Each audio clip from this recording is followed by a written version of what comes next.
the 21st report has been published by United Nations on KAILASA. It is a triple victory.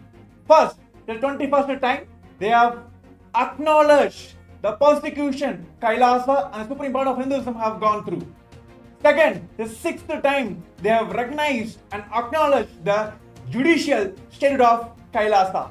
Third, and the third is, this report covers elaborately the 2000 years of persecution of Hindus, particularly the last 200 years of the colonization era and the post-colonization era have been covered and recognized by this report. And this is significant because this brings the legitimacy of the suffering that all the 2 billion Hindus and our ancestors had to go through during the colonial era, and even now we are impacted by it. The biggest impact of it is the loss of Hindu sovereignty, the loss of 56 Hindu nations that existed prior to 1947, that existed at the end of the glorious Hindu civilization. Of course, the global Hindus are very curious to know about the report. It is available on all social media platforms of the KAILASA. Please get there. But we will present you more facts, interesting facts, and history behind the reports.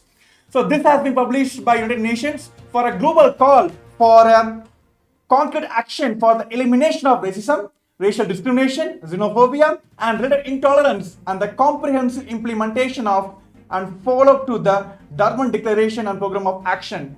KAILASA made its efforts to present to the world and be a voice for the 2 billion Hindu diaspora. As we all know, that it is the 2000 years of persecution KAILASA have faced, Hinduism have faced. And this was the yet another time, 21st time, United Nations have recognized it. Yes, go ahead.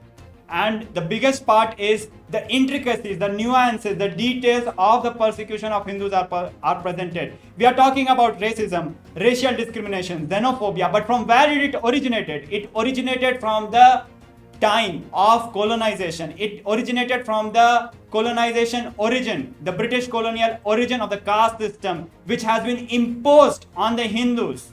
We are always gaslighted by the Hindu music terrorists, Hindu music extremists, calling Hindus as castes.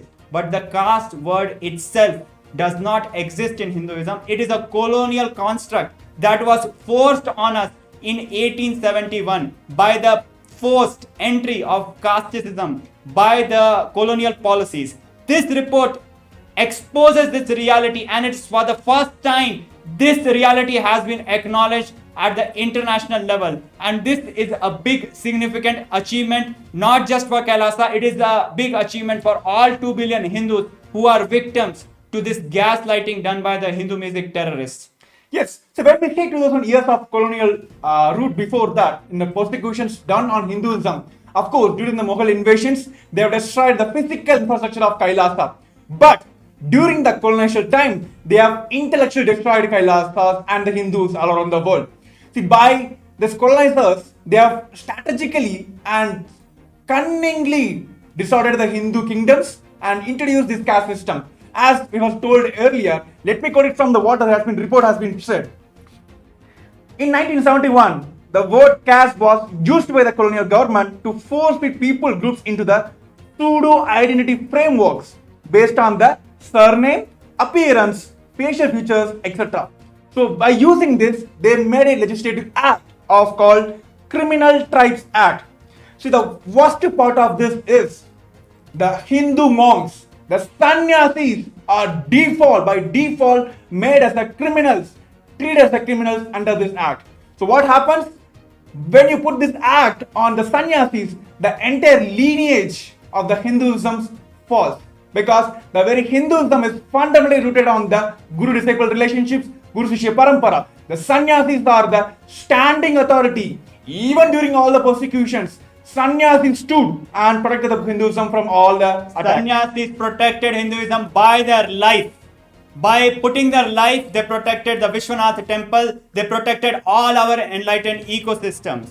And precisely that sannyas order was attacked by this CTA Act of 1871. And it did not end there. Even after 1947, even to date, various forms of CTA Act the Criminal Trials Act still exists and still are applicable in the South Asian subcontinent countries and still torture the Hindus living over there. This is the impact.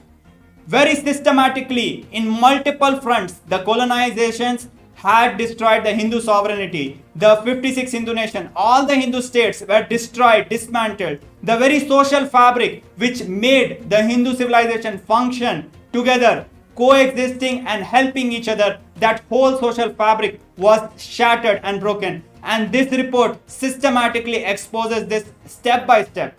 It goes further to the time of independence, step by step, leading how the systematic destruction happened.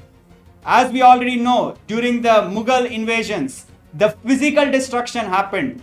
During the British colonization era, the intellectual destruction happened. The whole social fabric was dismantled. The sovereignty of the Hindu nations was torn apart. And then after 1947, what happens? How does this continues? The entire thing is revealed in this report. Let me quote from the report. It presents that Hindu civilization has for the last 2000 years gone through a massive Hindu Holocaust, resulting in the loss of 56 Hindu nations that covered 6 million kilometers square of South Asia, and it was a massacre of more than 4 million. It was a massacre of more than 500 million Hindus. 4 million Hindus were enslaved. More than 160 million Hindus were starved to death. And these are all official reports from the colonial era which acknowledge so many lives were lost. And I want to tell the viewers that how it is relevant for all of you. Of course, this is 2000 years of data, but what is happening today? Kailasa is facing this racial discrimination from this deep state element medias, anti-Hindu medias, anti-music extremists, and anti-phobic elements. How? Because today Kailasa is the re-establishment of this entire Varnashram system. Of course, today even the politicians use this caste systems to discriminate their own system. But Kailasa is the re-establishment of this Hindu kingdom. By stating that, by discriminating Kailasa, by using the word it's a fictional nation, they are putting the racial onto the Kailasa. It is an abuse. It is a violation of fundamental rights of the 2 billion Hindu diaspora. And as we all know that many of the South Asian countries, their very judicial system has been corrupted or influenced by the deep state elements. And apart from this, these medias are corrupted by the politicians as well. So that is why there is almost like 17,000 plus hours of hate speech has been done against the Supreme Pontiff of Hinduism and Kailasa. And let us understand how systematically with the caste system alone the Hindus are attacked even to date.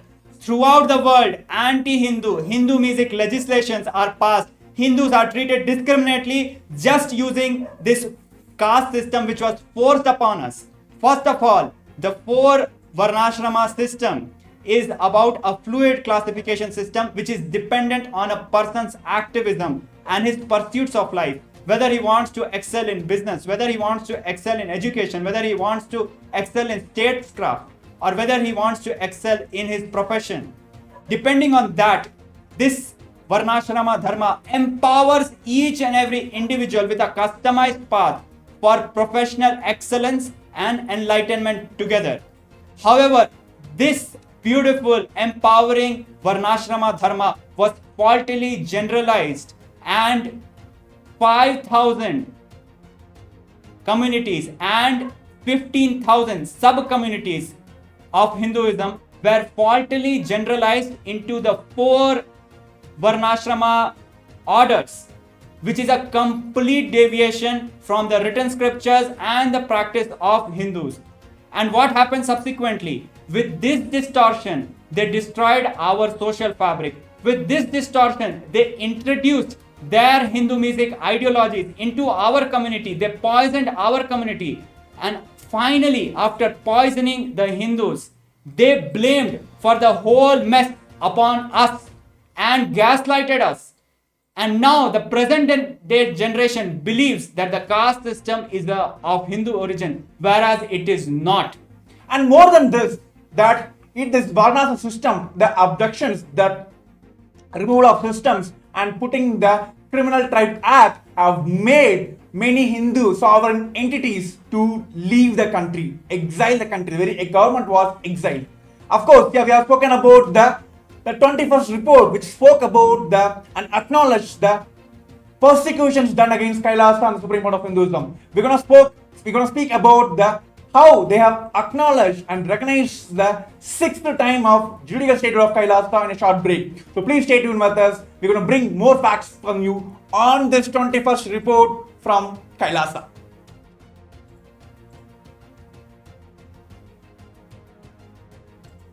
Around 5,000 years ago, at the end of Mahabharat War, the ancient enlightened Hindu civilization consisted of 10,000 Hindu traditions, or sampradayas, that existed in 56 Hindu nations, 200 Hindu kingdoms, 1,700 Hindu provinces that covered more than 6 million kilometers square of Asia.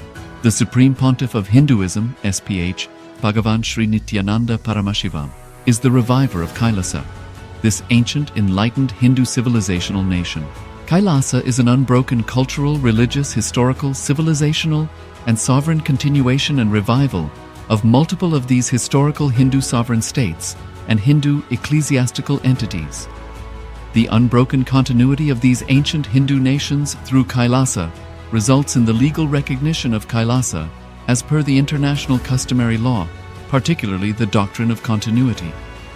The international law, the doctrine of continuity, implies that upheavals and revolutions within a country, changes in government, territorial adjustments, measures taken during military occupation, or other internal transformations do not negate the existence of the country, do not affect the legal personality and international obligations of the country or state.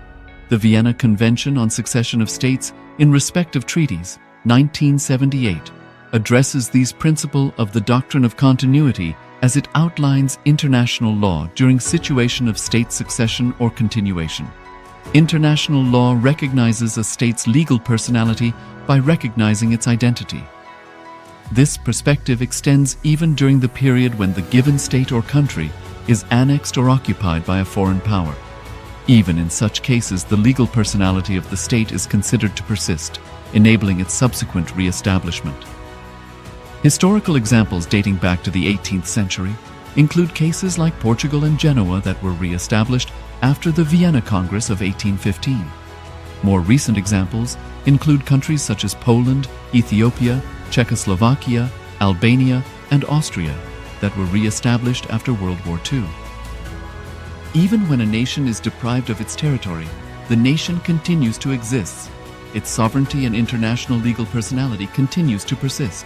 The Dalai Lama, as the spiritual and temporal leader of Tibet, exemplifies this principle. In 1959, the Dalai Lama was exiled and forced to flee. Despite the challenges faced, the Dalai Lama continues to advocate for the preservation of Tibetan culture and garners worldwide support for Tibetan autonomy on the global stage. Similarly, from 1309 to 1376, the Pope of Catholicism had been in exile in Avignon. Despite this, he was recognized as the head of state as well as head of the church and given full privileges of the position after their return to Rome. Even in 1861, much of the papal territories had been lost, leaving the Pope with no sovereign territory other than the papal residence and related buildings. Yet his temporal powers were still acknowledged. He was recognized as a head of state, and later, the Lateran Treaty of 1929 formally re-established papal sovereignty over the Vatican City. The Sovereign Order of Malta further exemplifies this principle, retaining international recognition as a sovereign entity despite the permanent loss of their territory upon Napoleon's invasion in June 1798. Despite such permanent loss of territory, the sovereignty and the international legal personality of the Sovereign Order of Malta continue to persist.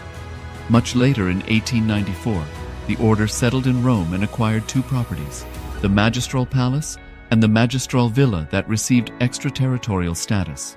Today, the order maintains diplomatic relations with 112 countries, issues its own diplomatic passports, currency, stamps, and vehicle registration plates, and has been granted observer status in the United Nations. All these examples of state re-establishment illustrate the principle of continuity of states, as per international law, that a state's legal personality persists over time. A nation continues to exist even after a complete loss of territory. A far more striking example is of the oceanic countries, which are under the threat of their entire nation being drowned and submerged due to rising sea levels owing to global warming. In response to such existential threat of climate change, Pacific Island nations, including Tuvalu, have enacted constitutional amendments and made international declarations affirming that their nation and their sovereign rights will continue to persist, despite their entire territory being lost to the sea. This proactive stance is highlighted in the Constitution of Tuvalu Act 2023 and the Pacific Islands Forum Declaration of 2021. The Supreme Pontiff of Hinduism, BHAGAVAN Nithyananda Paramashivang, through the line of succession is the present 203rd Emperor of the Hindu Sovereign Kingdom of Surangi Samrajya. He was crowned on the 31st of December 2004 at the age of 26. Thus, by very same principles of the doctrine of continuity, through which the international legal personality of Portugal, Genoa, Poland, Ethiopia, Czechoslovakia, Albania, Austria, Vatican, Tibet, Sovereign Order of Malta, and several other nations has been recognized despite having undergone a period of exile, annexation, occupation by a foreign power, or despite loss of territory. The SPH Nityananda Paramashivam, through well-established legal and historical facts about the Hindu sovereign state of the Surangi Samrajyam, derives all sovereign rights and powers of the royal lineage of the Surangi Samrajyam as its 203rd sovereign emperor from his inheritance and continuation of the unbroken succession of the kingdom of Surya Vamsa Surangi Samrajyam Sarvanapitha. Surya Vamsa Surangi Samrajyam, through unification with 20 other sovereign Hindu states and sovereign ecclesiastical, historical entities, became part of the United States of KAILASA, which thus became a sovereign, independent juridical state, with the SPH Nityananda Paramashivam as the sovereign. Just as how the oceanic nations like Tuvalu have safeguarded their sovereignty from the existential threat of total submersion by amending their constitution and asserting that their sovereignty will persist regardless of the loss of their territory, KAILASA, which is a sovereign continuation of 21 sovereign Hindu states and sovereign ecclesiastical historical entities, is also reviving and continuing the Kumari Kandam Hindu nations that got submerged. As per the doctrine of continuity, these facts imply that the Kailasa's statehood is recognized by international law and manifests as a natural outcome of well-established historical legal facts. Share your time, talent, and treasure. Become part of Kailasa. Sign up as an eCitizen https://kailasa.ecitizen.info. Welcome back. As we are discussing on the 21st report of Kailasa by the United Nations, before getting into the juridical statehood of Kailasa, I want to bring the numbers to all global viewers, because Hinduism have survived million years of the history and they have also gone through thousands of years of persecutions. The fact is, even the today's neo-Hindus doesn't know this Hindu history, which is basically the Hindu Holocaust. I will bring the numbers to all of you. The Hindu civilization, which has lost for 2000 years, have gone through the massive Hindu Holocaust, which resulted in 56 Hindu nations have lost its sovereignty, and almost like 500 plus million Hindus have been massacred, and 400 plus million has been enslaved, and 160 plus million have starved to death.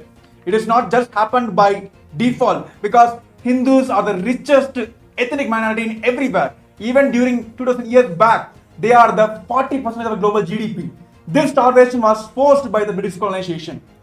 And before we go into the juridical statehood of Kailasa, we need to understand what destruction happened. These are not merely numbers. When we say 6 million kilometers square of land was lost, sovereign land was lost, this is not a mere barren land. Or when we say that 500 million Hindus were killed, these are not normal human beings. These are the most peaceful people on the planet Earth, which protect the planet Earth and make it beautiful to live.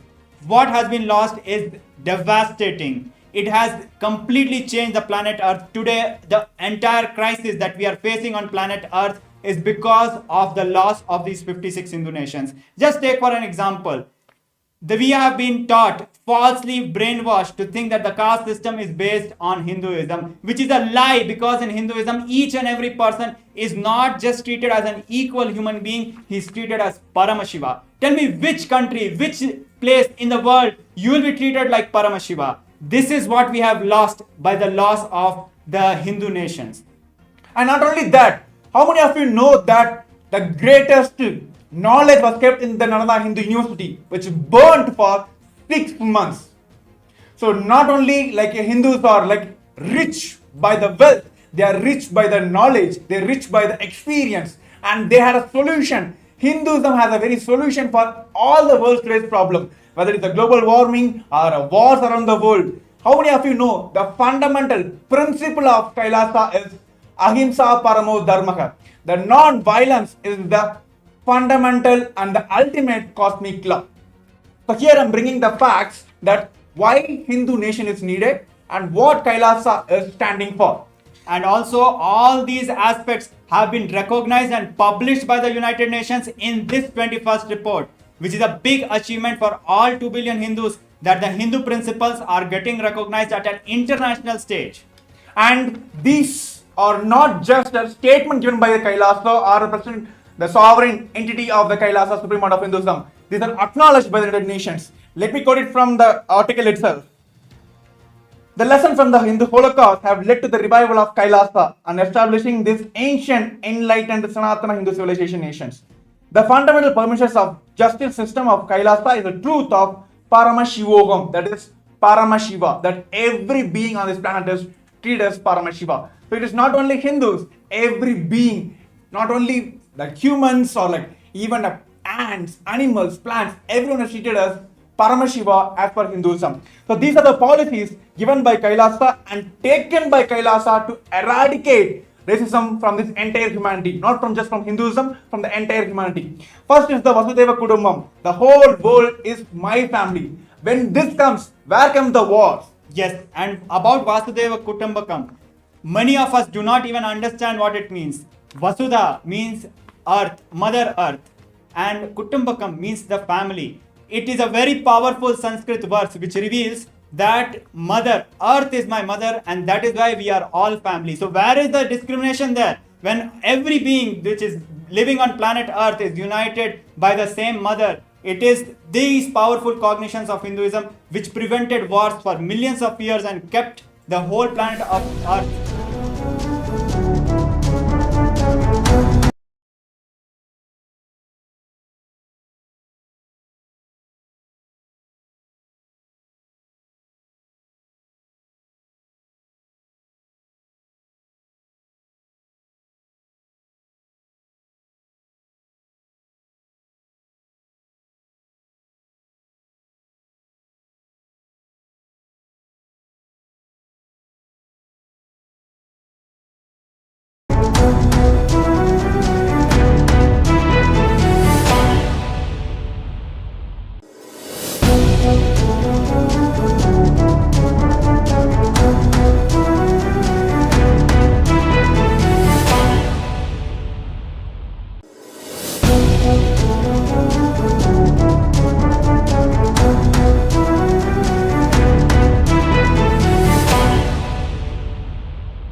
The ancient enlightened Hindu civilization consisted of 10,000 Hindu traditions, or sampradayas, that existed in 56 Hindu nations, 200 Hindu kingdoms, 1,700 Hindu provinces that covered more than 6 million.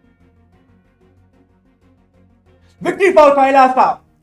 Yes, the United Nations have published 21st report on Kailasa.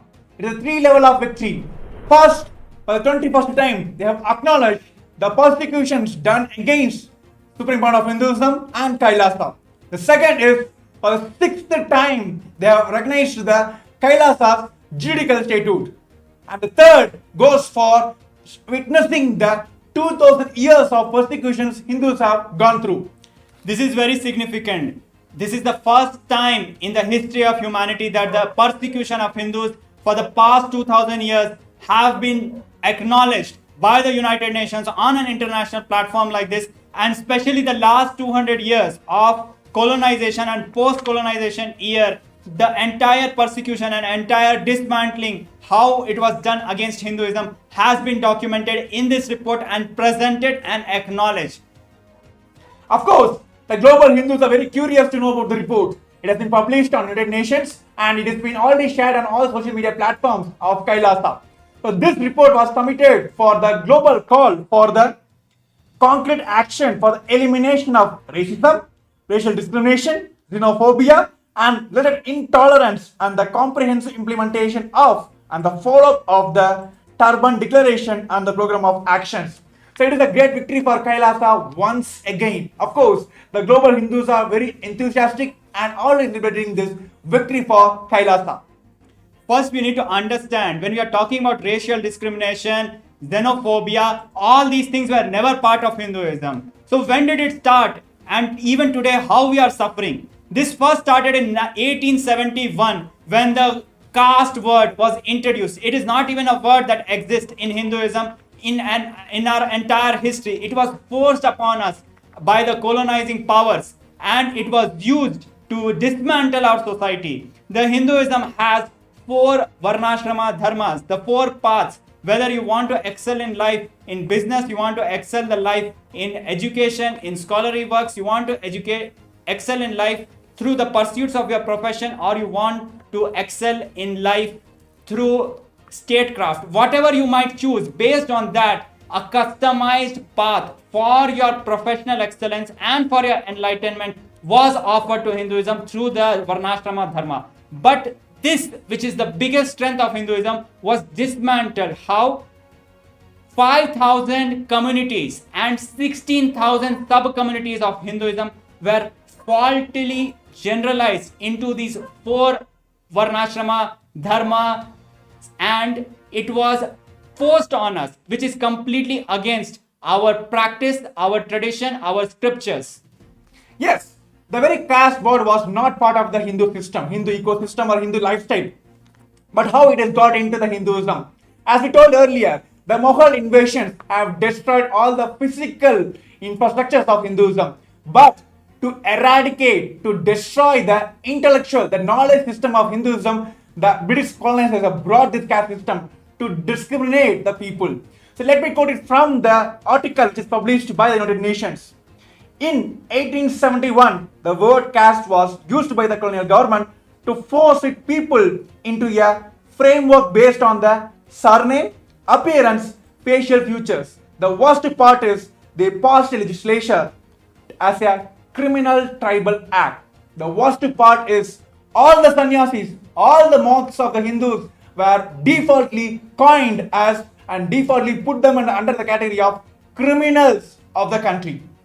Understand, every person is innocent until proven guilty. This act completely deviates from that. It recognizes a person as criminal by birth. It labels a person as criminal by his facial constructs. It labels a person as a criminal by to which community he belongs. Randomly and arbitrarily, it classifies people as criminals and punishes them. And the worst part is, it is even in act today. In the South Asian subcontinent countries, Hindus are still suffering with different versions of this act which are still there. And the worst part, it attacked our sannyasis, the sannyasis who gave their life for preserving Hindus. It was a very strategic attempt to dismantle Hinduism. So this kind of racism and the violence against the Hindus have resulted into the illegal annexations of the lands of the sovereign indigenous Hindu nations, Hindu kingdoms, and forced their government to exile. See, when we speak about the sannyasis, okay, it is attacking just the sannyasis, but the fundamental, the roots, even today, after all these 2000 years of continuous persecutions, Hinduism has stood because of the sannyasis. How many of you know what happened to the Kashi Vishwanath temple? Today we are celebrating the Kashi Vishwanath temple, but it was the Naga sadhus, there was the sannyasis who protected, who gave up their life to protect the Kashi Vishwanath temple.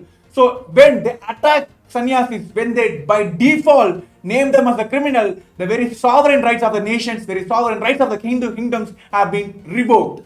And they did this in a worst cunning way. They first brought the caste system, which is not even part of Hinduism. They forced upon us this system. After that, all the wrong things which happened to our community, our culture because of this, they blamed us for that and put us into guilt, gaslighting us. And even today we suffer because of this. And this has been made used to gaslight Hindus to hate themselves. This is much bigger than killing a person. It is first killing the person and making him hate himself, which is such a big damage. Like this, they dismantled the unity of the whole Hindu civilization. When the Hindus got dismantled, they took away the sovereignty and broke the nation, broke the 56 Hindu nation into fragments. Of course, these are our history, but what is happening today? See, the Kailasa is the most vulnerable to all these decisions. They have attacked, they are the most victim for this decision. Today, Kailasa stands, the Supreme Pontiff of Hinduism stands for the revival of all these ancient enlightened Hindu civilization nations. By this, however, this Hindu mystic media elements narrative states that Kailasa is a cult and is a fictional nation. By uttering this, it is fundamentally violating the fundamental rights of the 2 billion Hindu diasporas. By stating a nation fictions, it is removing their fundamental rights of the 2 billion Hindu diasporas. In fact, the CTA, the Criminal Trials Act, is no more applied to individuals or communities. It is now being applied to the nation of Kailasa by calling it as a cult. Just because of the practice of Hinduism, just because of revival of Hinduism, just because we are the indigenous Hindus reviving the true glory of Sanatana Hindu Dharma, they call us a cult. Is this not shameful? Are they not ashamed? This is what is racism. This is what is xenophobia. None of which exists in Hinduism. How can racism exist in Hinduism? Let us see what this report has to tell about this. Shame on the anti-Hindu medias and shame on the yellow medias, because they never stood for the truths. They always been influenced by the deep state elements who fed them with all their money, political influence, and they have continuously attacked all the Hindus, Hindu gurus who stood for the Hinduism. So what is the main reason for the attacks of the Supreme Pontiff of Hinduism? Because he stood for Hinduism. He stood for reviving a sovereign Hindu nation. Now let us understand what was lost and how much was lost. We see the destruction. Let me read the report for you. The Hindu Holocaust has, for the last 2000 years, gone through a massive destruction, resulting in loss of 56 Hindu nations that spanned over 6 million kilometers square of Asia. This resulted in the loss of more than 500 million lives. More than 4 million Hindus were enslaved. More than 160 million Hindus were starved to death. Thousands of temples were destroyed, and more than million Hindu educational institutions were destroyed. Libraries were burned down.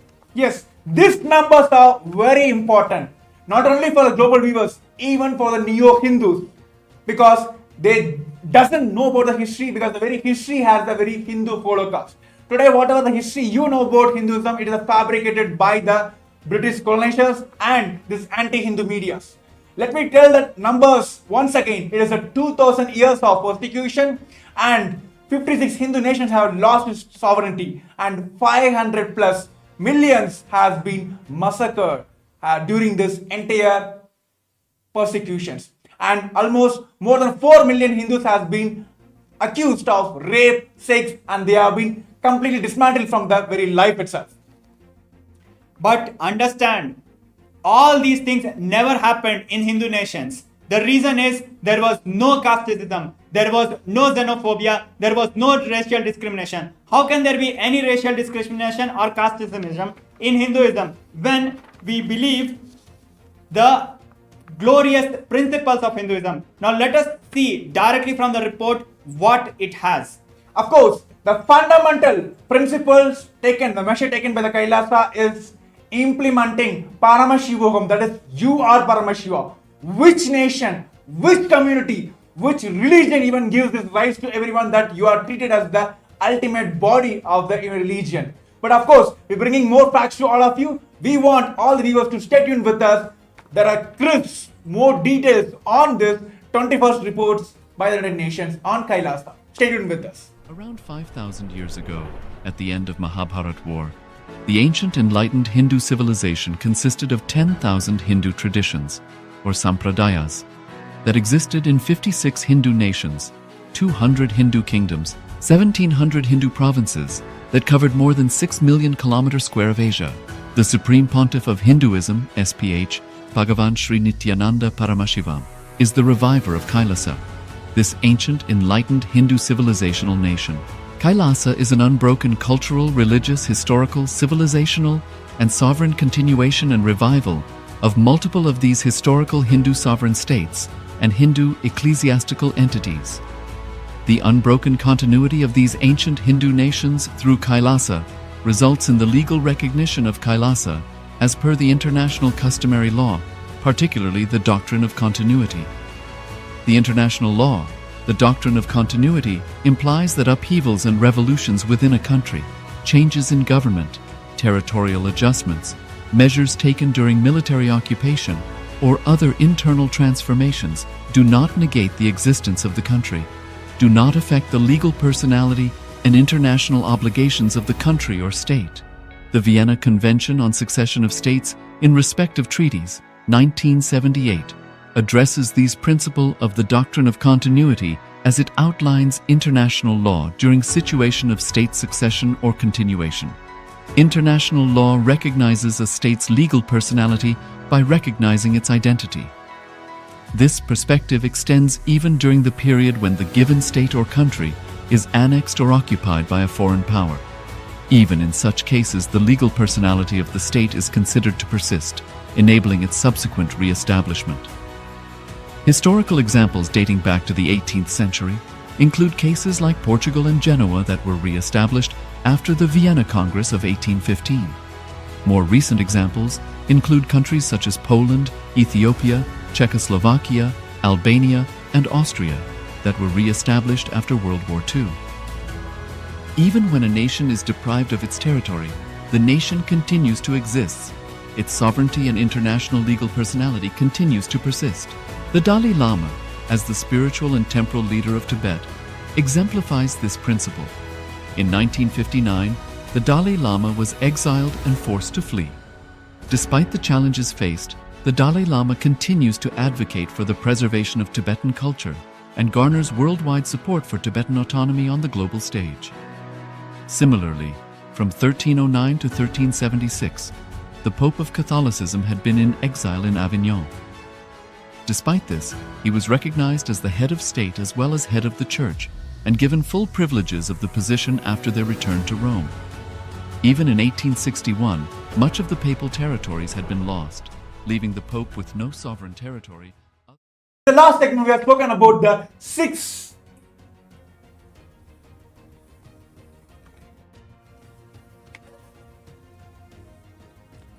Now we are back and continuing on the release of the 21st report of Kailasa by the United Nations.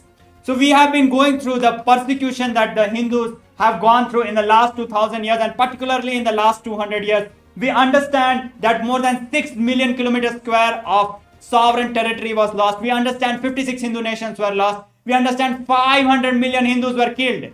But we do not understand, we still do not understand what was really lost.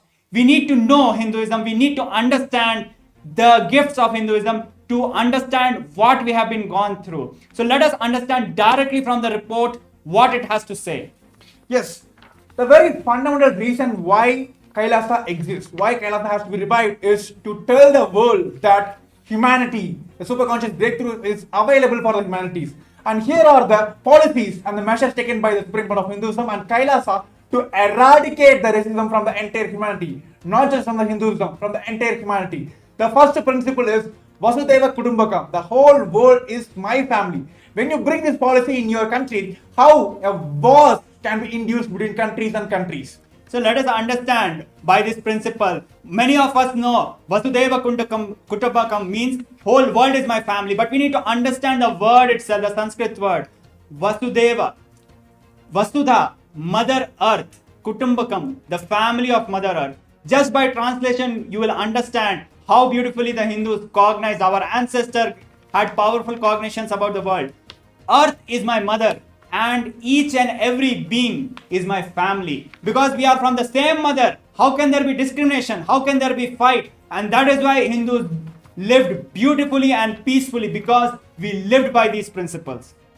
And second is the ahimsa, non-violence. See, the fundamental principle with which Kailasa has been established is ahimsa paramo dharmaha, that non-violence is the ultimate cosmic law. See, many times this non-violence has been put as the powerlessness. But how many of you know that all the fears, angers, violence, frustration, these are the powerlessness, not non-violences. Very clearly understand the world peace can be brought into the country not by wars, by only non-violence. By standing on these principles, Kailasa stands and for the United Nations for the global peace. We have contributed to the world in extraordinary ways. We talk about the problem of xenophobia. We talk about the problem of racism. None of these problems exist in Hindu nations. How can it exist? Because we never treated people as merely equal. People are not just equal. Today, the human rights treats all people as equal, whereas Hinduism teaches us people are divine. Everyone is divine. It is much higher and powerful cognition compared to all people equal. And because of this powerful cognitions, we treated everybody as divine. We treated plants as divine. We treated animals as divine. We treated land as divine. We treated inanimate objects as divine. And because we saw Paramashiva, lived with Paramashiva in each and every aspect of this cosmos, because of that, we lived peacefully with nature. We lived peacefully with each other. These are the gifts of Hinduism which have been lost when the 56 Hindu nations were lost. And today we are speaking about the racism. Of course, it is not just in Hinduism. The entire world faces the racism all around the world. But what is the solution Kailasa is giving? What is the solution Hinduism is giving is Advaita. The only experience, only principle which belongs to Hinduism is Advaita. How many of you know that Hindus have fundamentally rooted in the Advaita, oneness with the entire world, entire universe? Then where comes the racism? And when we understand the destruction by the caste system, it might look superficial. But when we look at this reality, it is not just the territory was lost. It is not just the community was lost. It is not just the unity was lost. It is not just the principles were lost. It is not just the quality of life was lost. The entire ecosystem which beautifully lived, beautifully and happily lived and contributed to the